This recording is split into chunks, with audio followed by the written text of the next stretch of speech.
দেখছেন তা হিতে বিপরীত হতে পারে বলেও সতর্ক করেছেন অনেকে। এ প্রসঙ্গে তারা ১৯৮০ সালে প্রাক্তন মার্কিন প্রেসিডেন্ট জিমি কার্টারের শাসনামলে ইরানে সংঘটিত একটি ব্যর্থ মার্কিন সামরিক অভিযানের কথা উল্লেখ করেন। ১৭ দিনে গড়ানো ইরানের রক্তক্ষয়ী সংঘাতে ক্রমাগত জড়িয়ে পড়ার হুমকি দিচ্ছে ওয়াশিংটন। এর কড়া জবাব দেওয়ার হুঁশিয়ারি দিয়েছে তেহরানও। সবশেষ সোমবার ইরানের পররাষ্ট্রমন্ত্রী জানান, তেহরান সামরিক পদক্ষেপে ইচ্ছুক না হলেও প্রতিপক্ষ হামলা চালালে পাল্টা ব্যবস্থা নেবে ইরান। এ সপ্তাহের শুরুতে দেখেছি বা গত দুদিন আগেও প্রত্যক্ষ করেছি, সেটা এই মুহূর্তে আর নেই। কেন এতটা চমক দেখাবে ইরানের সরকার, এটা কিন্তু ভাবেনি পশ্চিমা বিশ্ব বা ইসরায়েল। কি ঘটছে তাহলে? কোন কৌশলে মার্কিনপন্থীদের হটিয়ে দিচ্ছে ইরানের বিপ্লবপন্থী সরকার? এর পেছনে ইরানের ইরানে আন্দোলন চলছে, সেই আন্দোলনে যুক্তরাষ্ট্রের যে ইন্ধন রয়েছে সেটা স্পষ্ট। এটা বুঝতে পেরে একের পর এক যুক্তরাষ্ট্রের নাগরিকদেরকে তারা ধরতেছে, গ্রেফতার করতেছে এবং বিভিন্ন মুসাদের এজেন্টকে ধরে তারা ফাঁসি দিচ্ছে। শেষ খবর পাওয়া পর্যন্ত একদিনে প্রায় 400-র উপরে মুসাদের এজেন্টকে ফাঁসি দিয়েছে এবং পরবর্তীতে শেষে তারা একটা বিজ্ঞপ্তি জারি করে দিয়েছে, যেখানে আমেরিকার নাগরিক আছে সেখানে তারা গ্রেফতার চালাচ্ছে। দর্শক, আমরা দুইটা আলোচনা শুনলে বুঝতে পারবো যে এইটা কতটুকু এগিয়েছে এবং আমেরিকা পাল্টা কি পদক্ষেপ নিচ্ছে ইরানের বিরুদ্ধে। ইরান ত্যাগের নির্দেশ দিয়েছে যুক্তরাষ্ট্রের পররাষ্ট্র দপ্তর। এছাড়াও যেসব নাগরিক ইরান ছাড়তে পারবেন না তাদেরকে নিরাপদ স্থানে থাকতে ও প্রয়োজনীয় খাবার মজুত রাখতে বলা হয়েছে।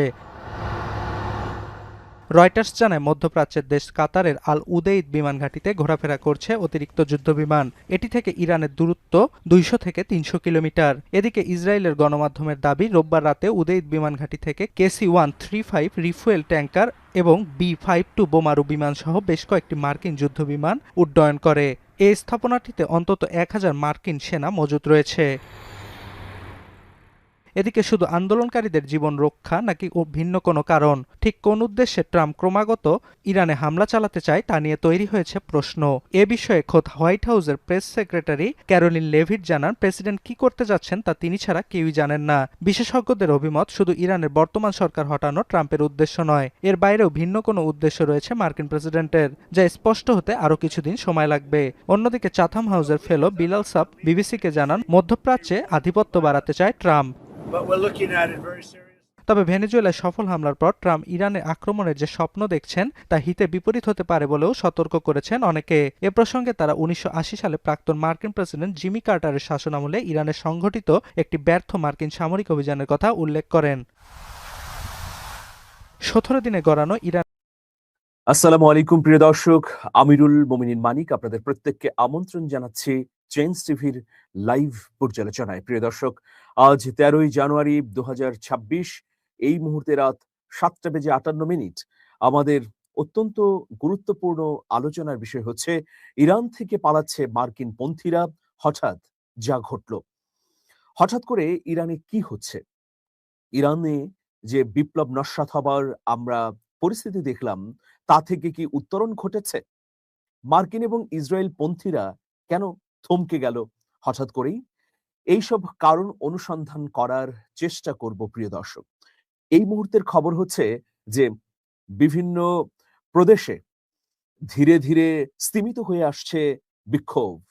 বিক্ষোভের যে ঝাঁজ আমরা এ সপ্তাহের শুরুতে দেখেছি বা গত দুদিন আগেও প্রত্যক্ষ করেছি, সেটা এই মুহূর্তে আর নেই। কেন এতটা চমক দেখাবে ইরানের সরকার, এটা কিন্তু ভাবেনি পশ্চিমা বিশ্ব বা ইসরায়েল। কি ঘটছে তাহলে? কোন কৌশলে মার্কিনপন্থীদের হটিয়ে দিচ্ছে ইরানের বিপ্লবপন্থী সরকার? এর পেছনে কোন কর্মকৌশল কাজ করছে? প্রিয় দর্শক, আপনারা নিশ্চয়ই জানেন যে ১৯৭৯ সালে ইরানের বিপ্লবের পর সবচেয়ে বড় দুঃসময়ের মুখোমুখি হচ্ছে তেহরান এই সময়ের আন্দোলনে। কি কারণে এই আন্দোলন? মূলত দ্রব্যমূল্যের ঊর্ধ্বগতি, বেকারত্ব এবং বিভিন্ন ক্ষেত্রে অতিরিক্ত মাত্রায় কড়াকড়ি। এই ৩টি বিষয়ের কারণে হঠাৎ করেই ক্ষোভ এমনভাবে ফুঁসে উঠেছে বা দানা বেঁধে উঠেছে, যেটা আসলে ইরানের সরকারি বাহিনীর নিয়ন্ত্রণের বাইরে চলে যায়। আপনারা সবাই জানেন, ইরানের বিপ্লবকে সুসংহত রাখবার জন্যে রেভলিউশনারি গার্ড বাহিনী রয়েছে, যে বাহিনী সবসময় গোয়েন্দা কার্যক্রম এবং সামরিক পদক্ষেপের পাশাপাশি সরকারকে নিরাপত্তা এবং সুরক্ষা দেয়। সেই বাহিনীও গত 15 দিনের বিক্ষোভে হিমশিম খেয়েছে। কিন্তু এই মুহূর্তের খবর যদি আপনাদেরকে বলি তাহলে পরিস্থিতি পাল্টে গেছে।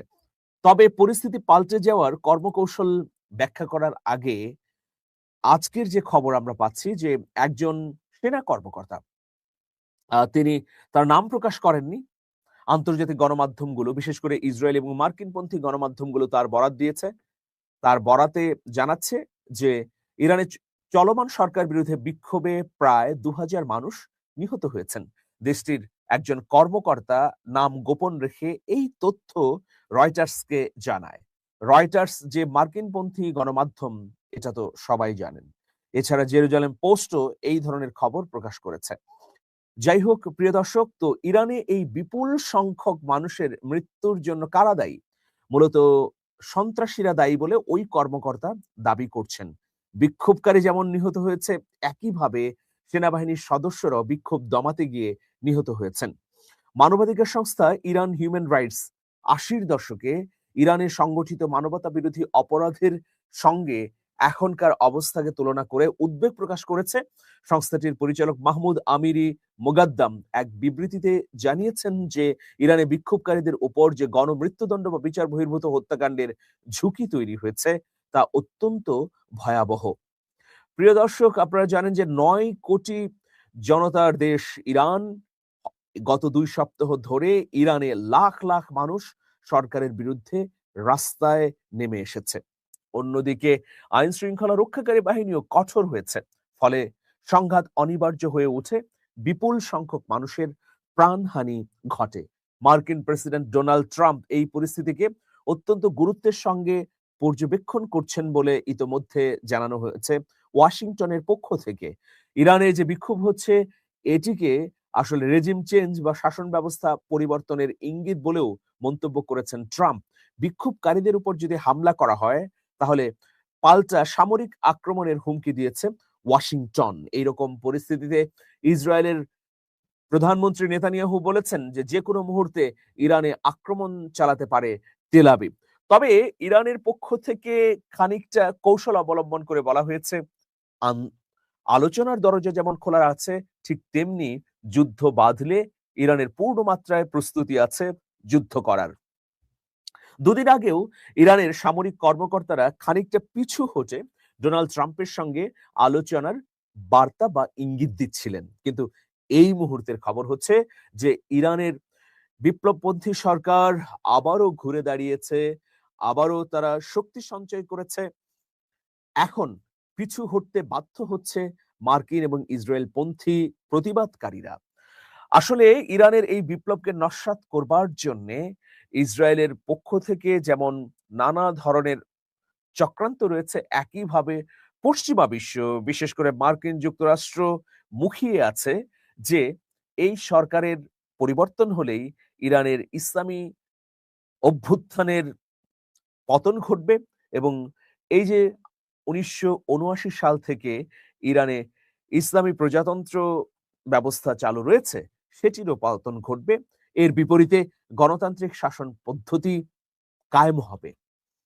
তবে এবার 79 বিপ্লবের পর সবচেয়ে বেশি বিক্ষোভ হয়েছে, সবচেয়ে বেশি পরিকল্পনা হয়েছে এবং সর্বাত্মকভাবে এই পরিকল্পনা গ্রহণ করেছে ইসরায়েল এবং মার্কিন যুক্তরাষ্ট্র।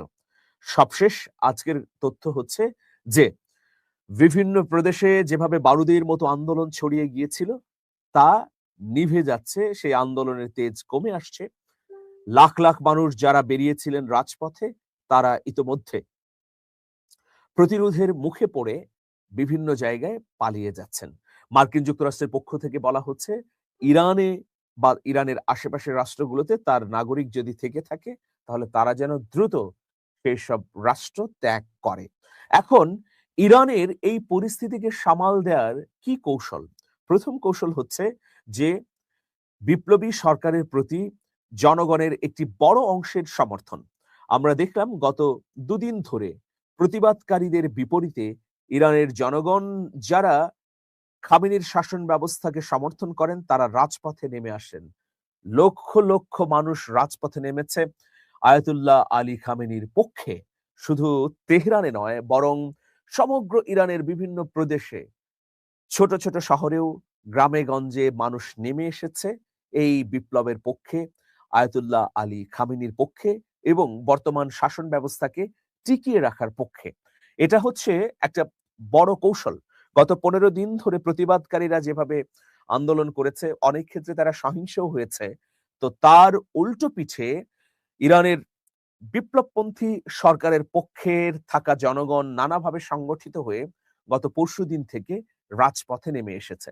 শুধু তারা রাজপথে 1 ঘন্টা 2 ঘন্টা ব্যাপী মানববন্ধন বা মিছিল করেনি, বরং 12 ঘন্টা, 14 ঘন্টা বা 24 ঘন্টা ব্যাপীও অবস্থান গ্রহণ করেছে। যখন সরকারের পক্ষে লাখ লাখ মানুষ নেমেছে, তখন এই লাখ লাখ মানুষের তুলনায় প্রতিবাদকারীদের অবস্থান কিন্তু গৌণ হয়ে গেছে। একদিকে হচ্ছে জনতা, অন্যদিকে জনতার পক্ষে সামরিক বাহিনীর পদক্ষেপ। ফলে পিছিয়ে যেতে বাধ্য হয়েছে। প্রথম কারণ। দ্বিতীয় কারণ হচ্ছে যে আ ইরানের সরকারের দৃঢ় অবস্থান। আপনারা জানেন যে ইতোমধ্যে ইরানের সরকার ঘোষণা দিয়েছে যে এই বিক্ষোভের পেছনে যারা মদতদাতা আছে বা ষড়যন্ত্রকারী, চক্রান্তকারী, তাদের বিরুদ্ধে কঠোর শাস্তিমূলক ব্যবস্থা নেওয়া হবে। মৃত্যুদণ্ড ঘোষণা করা হয়েছে সর্বোচ্চ নেতার পক্ষ থেকে। বলা হয়েছে যারা দেশকে অস্থিতিশীল করতে চায়, বিপ্লবকে ধ্বংস করে একটা নতজানু রাষ্ট্রে পরিণত করতে চায় ইরানকে, তাদের অপরাধ রাষ্ট্রদ্রোহিতা, সুতরাং তাদের মৃত্যুদণ্ড হবেই। আমরা দেখতে পাচ্ছি যে মৃত্যুদণ্ড কার্যকর হওয়া শুরু হয়ে গেছে। এটাও একটা গুরুত্বপূর্ণ কারণ, প্রতিবাদকারীদের মনে ভীতি সঞ্চারিত হয়েছে। তৃতীয় কারণ হচ্ছে প্রযুক্তিগত সহায়তা। ইরান এই কয়েকদিনের মধ্যে গুছিয়ে ওঠার অন্যতম কারণ এটি। আপনারা জানেন যে তুরস্কের পক্ষ থেকে MIT, তুরস্কের যে জাতীয় গোয়েন্দা সংস্থা, সেটিও ইরানকে শক্তিশালীভাবে গোয়েন্দা তথ্য সরবরাহ করছে। যার কারণে আমরা কি দেখলাম? যে ইরাক হতে আসা কুর্দি বিদ্রোহীদের একটি বাহিনীকে ঠেকিয়ে দিতে পেরেছে ইরানের সামরিক বাহিনী। এর বাইরেও অঘোষিতভাবে ইরানকে আরো কয়েকটি রাষ্ট্র প্রযুক্তিগত সহযোগিতা করছে। এর মধ্যে শীর্ষ পর্যায়ে রয়েছে চীন। চীন ইতোমধ্যে হুঁশিয়ারি দিয়ে বলেছে যে আমরা কোনো রাষ্ট্রের স্বাধীনতা, সার্বভৌমত্বকে ধ্বংস করতে অন্য বহিরাষ্ট্রের আক্রমণকে সহ্য করব না, বা কোনোভাবেই এটা দেশীয় আইন বা আন্তর্জাতিক আইন অনুযায়ী গ্রহণযোগ্য নয়। মার্কিন যুক্তরাষ্ট্রকে ইঙ্গিত করে চীন আরো বলেছে যে ইরান আমাদের পরীক্ষিত বন্ধু, সুতরাং ইরান আক্রান্ত হলে কি ব্যবস্থা নিতে হবে তা আমাদের জানা আছে। এই যে প্রযুক্তিগত দক্ষতা, সেই দক্ষতা কিন্তু ইরানের বারবার হোঁচট খেয়েছে। আমি কেন এই কথাটি বলছি যে প্রযুক্তিগত দক্ষতা ইরানের বারবার হোঁচট খেয়েছে? এর কারণ হচ্ছে যে আপনারা নিশ্চয়ই দেখেছেন যে গোয়েন্দা ব্যর্থতা ভয়াবহভাবে দেখা দিয়েছে ইরানের ক্ষেত্রে। আপনারা আ হামাসের প্রধান ইসমাইল হানিয়ার হত্যাকাণ্ডের কথা যদি বলেন, আবার হিজবুল্লাহর প্রধানের হত্যাকাণ্ডের যদি কথা বলেন, ডক্টর রইসির হত্যাকাণ্ড, ওটাকে তো হত্যাকাণ্ডই বলতে হবে। হেলিকপ্টার দুর্ঘটনা, এটা নিশ্চিতভাবে হত্যাকাণ্ড। এগুলো ক্ষেত্রে কিন্তু গোয়েন্দা ব্যর্থতা ভয়াবহভাবে সামনে এসেছে ইরানের। তো ইরান সেই জায়গা থেকে উত্তরণের জন্য প্রতিবেশী কয়েকটি দেশের সহযোগিতা পেয়েছে বলে আমরা তথ্য পেয়েছি। এর মধ্যে উল্লেখযোগ্য দেশ হচ্ছে তুরস্ক। ফলে এই বিক্ষোভ দমনে তারা অনেকটা অগ্রগামী হতে পেরেছে এবং এই ২ সপ্তাহের মধ্যে নতুন নতুন কর্মকৌশল করে দেশের অভ্যন্তরে থাকা বিদ্রোহীদের যেমন দমন করেছে, একইভাবে বিদ্রোহীদের আন্দোলনকে চাঙ্গা করতে যেসব রসদ মার্কিন যুক্তরাষ্ট্র, ইসরায়েলের পক্ষ থেকে এসেছিল, সেগুলোকেও জব্দ করতে পেরেছে বড় আকারে। তো সুতরাং বোঝাই যাচ্ছে যে ভেনেজুয়েলার মতো পরিস্থিতি ইরানে হচ্ছে না, বরং ইরানে একটি যুদ্ধাবস্থা তৈরি হতে পারে যদি আবারও ইসরায়েল বা মার্কিন যুক্তরাষ্ট্র আক্রমণ করে। কিন্তু ইরানের অভ্যন্তরে জনগণের একটি অংশ দিয়ে বিক্ষোভ করিয়ে বিপ্লবী সরকারকে গদিচ্যুত করাবে বা রেজিম চেঞ্জ করাবে, এই পরিস্থিতি হওয়ার কোনো ধরনের আশঙ্কা এই মুহূর্তে আর দেখা যাচ্ছে না। কারণ ইতোমধ্যে ঘুরে দাঁড়িয়েছে ইরানের অভিজাত বাহিনী, এর বাইরে ইরানের নিয়মিত সামরিক বাহিনী। দর্শক, আলোচনাগুলো শুনে বুঝতে পেরেছেন। তো যুক্তরাষ্ট্রের বিরুদ্ধে এক প্রকার অ্যাকশন শুরু করে দিয়েছে ইরান। তো ইরান এই যে নিজেদের মধ্যে এত সমস্যা, নিজের দেশে বিক্ষোভ মিছিল, তারপরেও তারা এটা শুরু করে দিল কেন? কারণ তারা এখন বুঝতে পেরেছে তারা সবকিছু মোকাবেলা করতে পারবে। এজন্য তারা জানে এই সমস্ত গোয়েন্দা এজেন্টরাই মূলত ইরানের ভিতরে বিক্ষোভটা নেতৃত্ব দিচ্ছে এবং তারা চালাচ্ছে এবং তথ্য তারা বিভিন্নভাবে পাচার করতেছে। সেখান থেকে এই বিক্ষোভ আরো বড় হচ্ছে। এটা বুঝতে পেরে মূলত তারা আসলে এই অ্যাকশন গুলো শুরু করেছে এই বিদেশি নাগরিকদের বিরুদ্ধে। এটা আগে করা উচিত ছিল। ইরানে যা কিছু ক্ষতি হয়েছে সবচেয়ে ক্ষতি হয়েছে গাদ্দাররা, মুনাফেকরা। নিজেদের মধ্যে অনেক গাদ্দার রয়েছে, মুনাফেক রয়েছে। এই মুনাফেকরা ইরানের সবচেয়ে বড় ক্ষতি করেছে, ইরানকে সবচেয়ে বেশি ধ্বংসের দিকে ফেলে দিয়েছে। আপনারা জানেন কাসেম সুলাইমানি থেকে শুরু করে যারাই এ পর্যন্ত নিহত হয়েছে, প্রত্যেক নিহতর সাথে এই সমস্ত মুনাফেকদের সহযোগিতায় এই চক্রান্তগুলো করে তাদেরকে শেষ করে দেওয়া হয়েছে।